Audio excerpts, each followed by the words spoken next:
Ito, pagbukas ng shop guys, naglagay sila ng mga amba. Nakita nila itong pusa, tinapon nila itong pusa. Apat oh. Kawawa sila.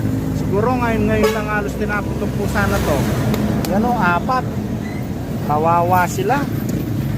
Oh, linalamig sila. Pasok mo dito sa loob.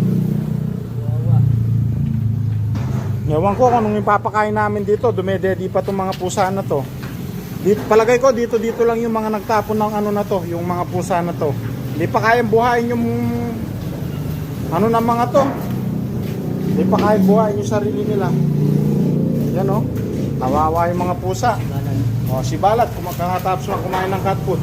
Ampun din namin yan eh. Kaya kung kayo ay magtatapon ng pusa, pakiusap ko sa inyo, dapat yung malaki na, hindi ganito kaliit yung mga pusa tulad nito oh. Hindi pa kayang buhayin ng mga pusa na to yung sarili nila. Hindi pa nakadilat mabuti yung mata oh. Napakaliit pa lang ng mga pusa para itapon ninyo. Kawawa sila. O, maawa kayo dapat kapag nagtapusa, dapat kayang buhayin.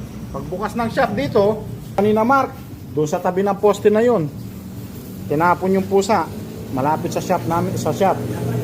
O, dapat ganito ng kalaki yung pusa para kaya niyang buhayin yung pusa. Yan, ito si Balat. O, kawawa yung mga pusang maliliit o, yan o.